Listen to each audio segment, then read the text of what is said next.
gdje trebalo spavati s mladim leonom, a bolila je glava kad je trebalo spavati sa starim mužem. Ja nikad nemam glavobolju. Jutro sam sanjala kako se spuštam iz veliku planinu. Oko mene je vijorila moja bijela haljina.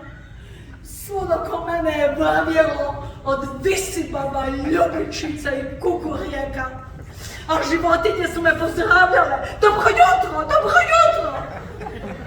Ništa se ne može napraviti kada je čovjek nepopravljivi romantik kao ja.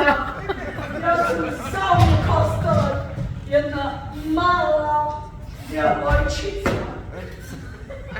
Hvala što